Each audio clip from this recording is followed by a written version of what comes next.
We've been married for 10 years, and over that time, we've had disputes over burnt toast late at night. Plans and road trips piled up like dominoes we never thought would topple. When Callista proposed a trip, I believed, perhaps, this was her way of making things right. When we traveled to Aspen to celebrate our anniversary, I thought maybe, just maybe, we could find each other again. Distance had seeped in like a cold draft under a rocky pasture. Sometimes people drift, and I thought the mountains might reunite us, with new snow and roaring fires. But I was mistaken. That night, we sat at a Ite rural lodge overlooking snow-covered trees. A bottle of red wine sat half open between us. The table was adorned with white linen and a golden candle. Callista wore a dark green velvet outfit, sophisticated yet carefree. Her laugh reverberated, slightly, especially when her cousin Jordan leaned in and murmured something. I caught it. It was too loud for a silent room. Their cheeks were flushed pink. They were both drunk. But there was more. I tried to hold on to the moment. The waiter placed a grilled steak in front of me, smiling. Professional. Practiced. I was halfway to raising my fork when Callista swirled her glass of wine and murmured, "I sold your cabin because my boyfriend needed it, like it was the most regular thing in the world. No hesitation, no apology, no build-up." My fork stopped mid-air. I thought I had misheard her. "They changed the curtains," she added. Jordan snorted, wiped the corner of her lips with a napkin, and whispered, "He'll get over it." I didn't laugh. I watched them sit there, composed, as if this was the punchline to their little inside joke, and it made my stomach turn. When the shock faded, a colder stillness took over. Loud, silent, crushing. I turned off all the noise in the room, watched her relax in her chair, content with the chaos she had created. Waiting, maybe, for anger or pleading or some kind of reaction to show she'd won, but I didn't give her that. I smiled. Not the warm kind. This smile was colder than the ice clinking in her wine glass. "That's funny," I said. Then I reached into the inside pocket of my coat. My fingers wrapped around a folded document. "Not because I expected this," I added, "but because I lost faith in you. Months ago. Maybe longer." Her gaze followed my hand. I took out the envelope. Deliberate, calm, placed it beside her water glass. Jordan leaned over and still smiling until she saw what was inside. Her name, Callista's name, the deeds, sale contracts, authorization signatures. "What's that?" Callista asked, confused by the notary seal beside my name. "I sold something too," I replied, leaning back in my chair. "Didn't even touch the steak." She reached for the document, her hand trembling slightly. "You sold the account?" she whispered. "No," I corrected.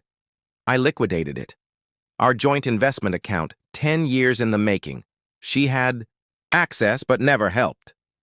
"You borrowed against it," I said, "to fund that well-being he needed." Jordan stopped smiling. She sank deeper into the leather booth, trying to disappear. "You can't do that," Callista said weakly. "I already did," I answered. 3 days ago. Every dollar. Moved, cashed, diverted." She went pale. Then red. Then pale again. "That's stealing," she hissed. I looked at her. "You know, that's the kind of partnership where one person does the work, and the other just looks interested." She opened her mouth, then closed it again. Silence. Thick and total.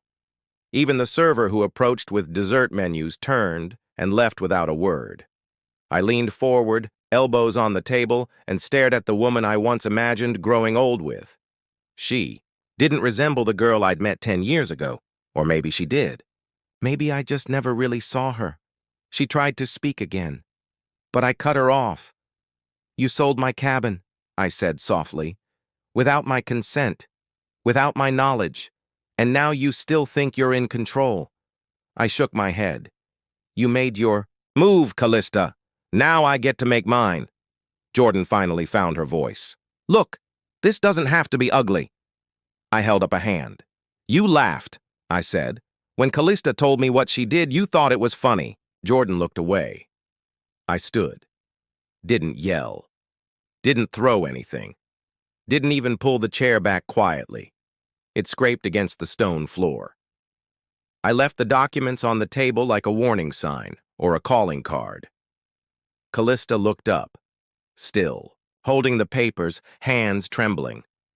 We can talk about this, she finally said, barely above a whisper. No, I replied. We're done.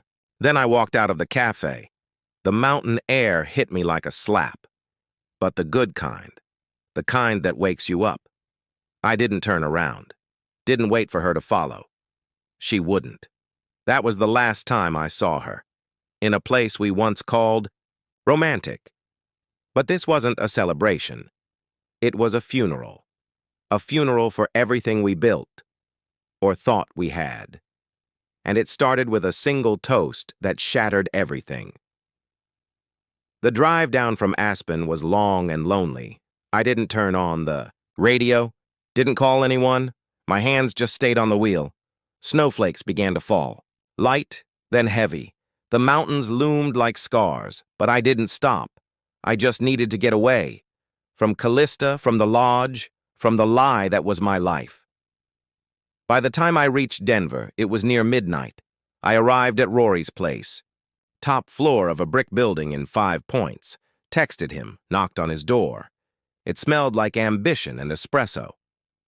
He opened the door almost instantly. Didn't say anything at first. Just looked at me. He had been my best friend since college, could read me without words. He stepped aside. Spare rooms made up. Whiskey's on the counter. I poured a glass, leaned on the counter, and finally said it. She sold the cabin. He blinked. Wait, what? Sold it. Just like that? Her boyfriend needed it. Boyfriend? I told him everything. Dinner, the announcement, the poison that leaked out word by word. Jordan's laugh. Callista's face. He didn't. Speak. Just moved to the window, arms crossed, looked out at the dark city. She forged my signature, he finally said. No way she could have done it legally. He turned back to me. Expression calm. Focused. She's been working on this for a while. You don't pull that off overnight. I nodded. Rory walked to his desk, grabbed his laptop. We're just getting started, he said. Tell me everything. And I did. The accounts, the condo, the artwork, the lies, the pieces we collected over a decade. He typed, searched, documented. We worked until almost 3 in the morning. At one point, I stopped seeing Callista as my wife, started seeing her for what she was, a threat, not dramatic, not emotional, just dangerous, like a chess player who moved too fast and forgot who she was playing against.